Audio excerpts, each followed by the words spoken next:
សុទ្ធីចាធីអើយបងមិនចង់ឲ្យអូនទៅធ្វើជាស្រីឡង់សេទេបើមិនឲ្យអូនទៅធ្វើជាស្រីឡង់សេតើបងឲ្យអូនទៅធ្វើអី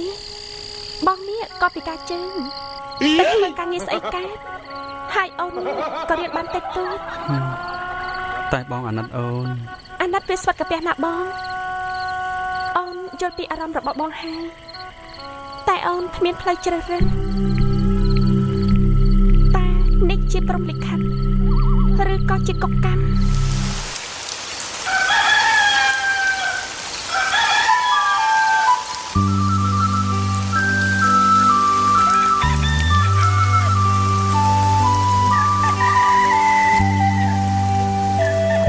អញអស់និយាយមក